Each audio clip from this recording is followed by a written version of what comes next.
You've probably heard it 100 times. Someone goes to Paris, comes back, and says the same thing.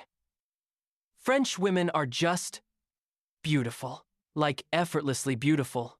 Maybe you've said it yourself after seeing photos from a trip. Maybe you've fallen down a YouTube rabbit hole of French girl makeup tutorials or French girl skincare routines, wondering what everyone else already seems to know. And it's not just random people saying this. Magazines say it.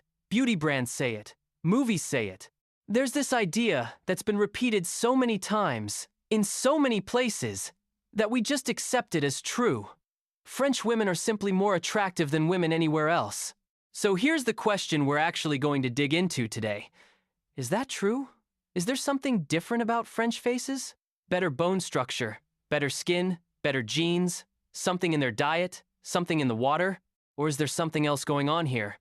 Something nobody really talks about. Because here's the thing. The answer isn't about faces at all. It's not about biology, and it's definitely not about water. The real story starts over 300 years ago, in a massive palace outside Paris, with one king who was completely obsessed with looking better than every other royal in Europe. And what he started ended up shaping how the entire world thinks about beauty, all the way up to your Instagram feed today. So stick around, because by the end of this video, you're never going to look at French beauty the same way again. The premise, interrogated. Okay, before we jump into the history, let's actually stop and think about this for a second, because the claim itself is kind of strange when you break it down. Think about it this way. France has a population of around 68 million people. That's 68 million different faces, different skin tones, different body types, different backgrounds. Some people have French parents going back centuries. Others have roots in North Africa, West Africa, Southeast Asia, other parts of Europe. There is no single French face. There never was. So when someone says French women are more beautiful, what are they actually comparing? There's no study, no measurement, no science behind it. Nobody's out there with a ruler measuring cheekbones across countries. What they're really reacting to is a feeling, an image, a vibe that gets attached to the word French. And that feeling had to come from somewhere. That's really the key thing to understand about beauty standards in general. They're not fixed. They're not universal. They change depending on where you are and when you're alive. Pale skin used to be the beauty standard in Europe because it showed you didn't have to work outside.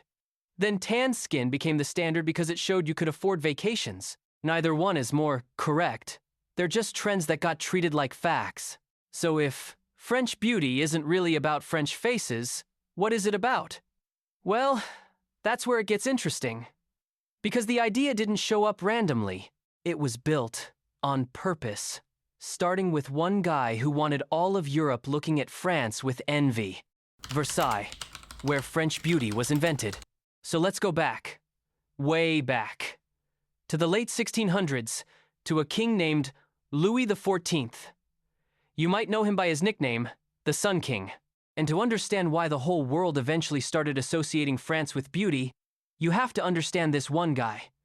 Because honestly, a lot of this starts with him. Louis had a problem. Well, not a problem exactly. More like an obsession. He wanted France to be seen as the most powerful, most impressive, most sophisticated country in Europe. And back then, showing off your power wasn't just about armies and gold. It was about culture. It was about taste. If you could get other countries copying your fashion, your manners, your style, that was a kind of power too. Soft power, we'd call it today. So what did Louis do? He built Versailles. This massive, ridiculous, over-the-top palace outside Paris. And he basically forced every noble family in France to come live there with him. Thousands of aristocrats, all crammed into one place, all trying to impress the king and impress each other. And here's where it gets interesting. When you put that many rich, competitive people in one building, something happens. They start competing over everything. Who has the best outfit? Who has the whitest, smoothest skin?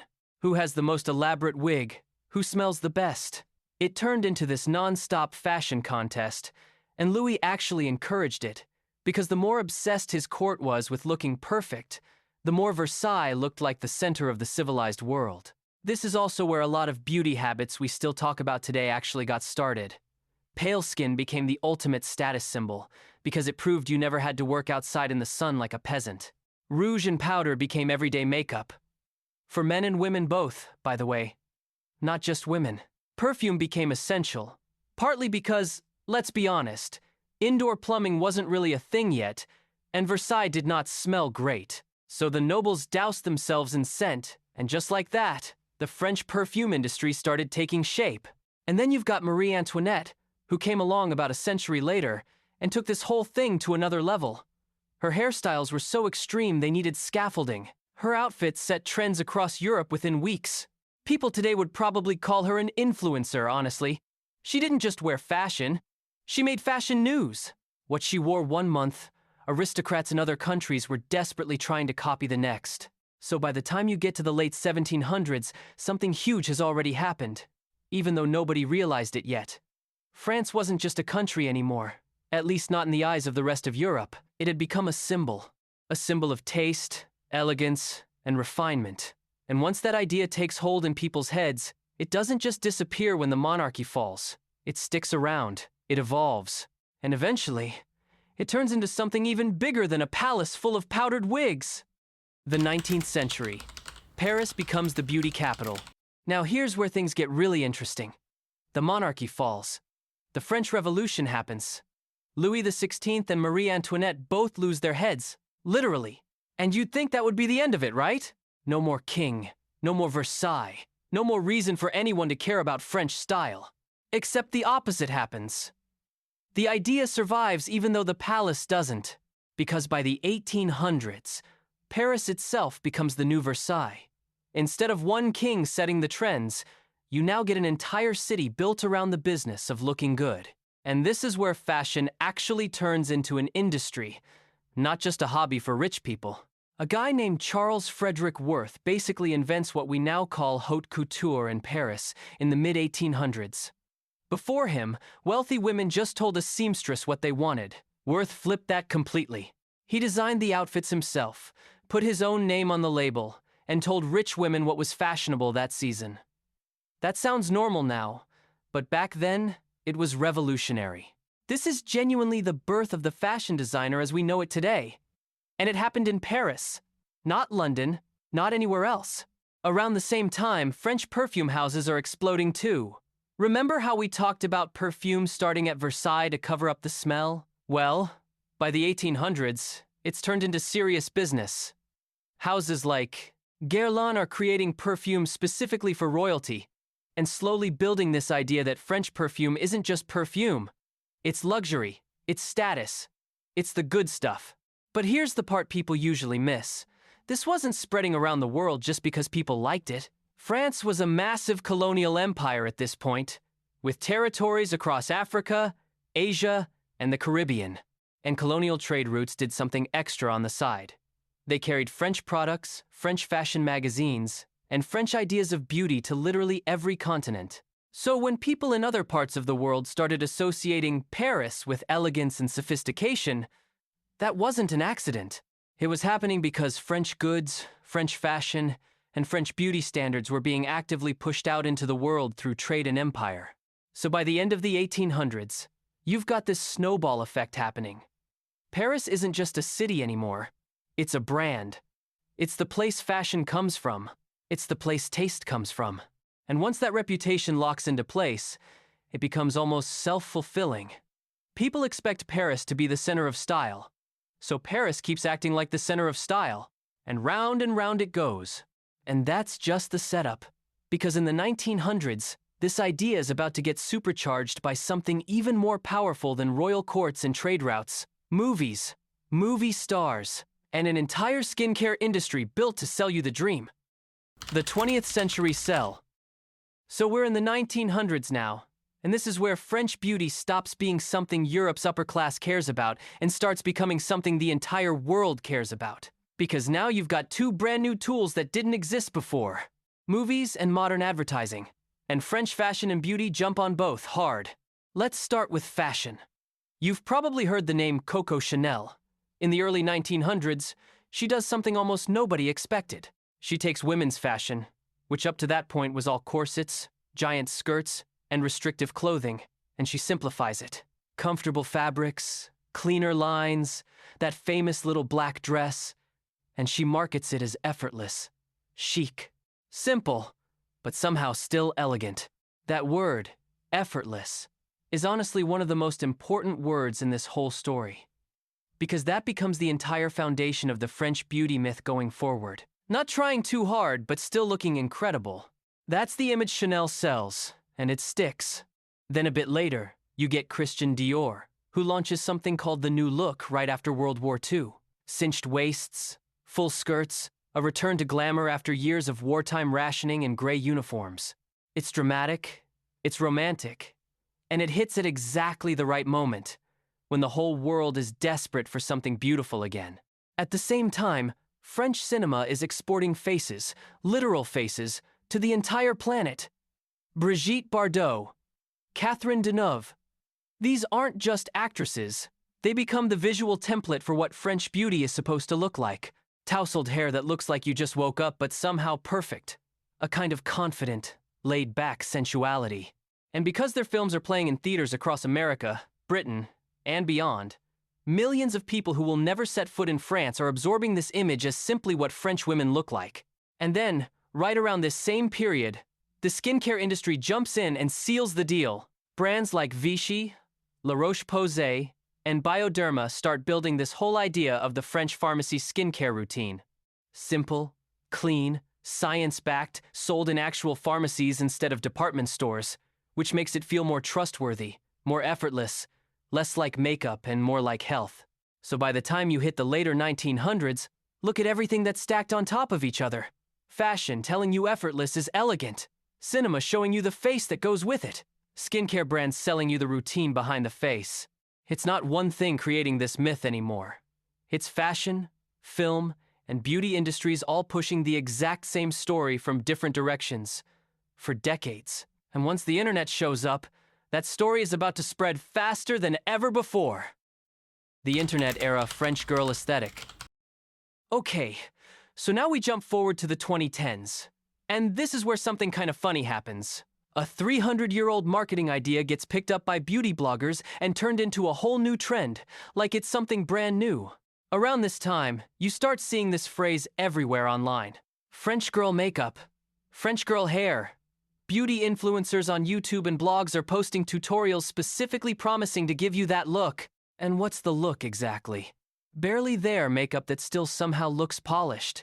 Messy, undone hair that somehow still looks intentional. Red lipstick with basically nothing else on your face. The whole idea is looking like you rolled out of bed and happened to be gorgeous. Sound familiar? It should, because that's literally the same effortless glamour that Chanel was selling in the 1920s and that Bardot was putting on movie screens in the 1960s. Nobody invented anything new here. The internet just repackaged an old idea and gave it a catchy name that could trend on Pinterest and later on TikTok and Instagram. And this is honestly how a lot of beauty myths survive for so long. Every generation thinks they discovered something. But usually they're just finding a new way to package a story that's been circulating for a really long time. Social media didn't create the French beauty myth. It just gave it the fastest, widest megaphone it's ever had. Millions of videos, millions of photos, all repeating the exact same idea over and over until it just feels like established fact. So after 300 years of kings, fashion designers, movie stars, skincare brands, and now influencers, all pushing this same story, you have to ask the real question. Is any of it actually about how French women's faces are built? Or is it about something else entirely? So what's actually going on? Alright, so here's where we pull everything together. We've gone through Versailles, the fashion houses, the movie stars, the skincare brands, the influencers, and after all of that, here's the honest answer to the question this whole video is built around. It was never about faces. Think back to what we said earlier. France has millions of people with every kind of face, skin tone, and body type you can imagine. There's no gene, no bone structure, no water, no diet that makes French women different from women anywhere else on Earth. That part was never true, and honestly, it was never really the point. What was actually happening this whole time is that France built something way more powerful than a look. It built a story about effortlessness, about looking put together without seeming like you're trying, about confidence that reads as natural, even when it's not.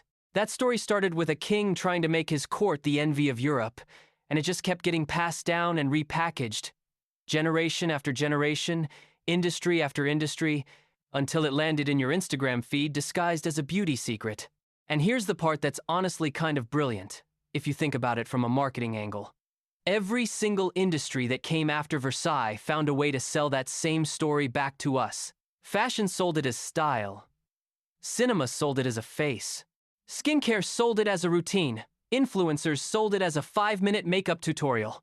Different products, different decades, same underlying myth, just repackaged over and over. So the real skill here was never in French genetics. It was in French marketing. For over 300 years, France figured out how to convince the entire world that a certain kind of confidence and simplicity was uniquely theirs. And once enough people believe something for long enough, it stops feeling like an idea. It starts feeling like a fact. Conclusion. So there it is. The real story behind French beauty. It was never really about faces or genetics or something magical in the water. It was about a story that got built, 1 century at a time, by a king, a revolution, some fashion designers, a few movie stars, and eventually, an entire internet full of beauty influencers, all repeating the same idea until it just felt true. And honestly, once you see it this way, you start noticing the same pattern everywhere. Beauty standards that feel like universal facts are usually just really, really good marketing that's been running for a long time. Which actually makes me wonder about other countries too, because France definitely isn't the only place with a beauty myth like this. Italian style, Korean skincare, Brazilian body standards. Every one of these probably has its own version of this exact same story. Its own Versailles moment where it all started. So if you want me to dig into one of those next, let me know in the comments which one, and I'll build the next video around it. And if you learned something today, do me a favor and hit subscribe, because this is exactly the kind of history nobody teaches you in school, but honestly should.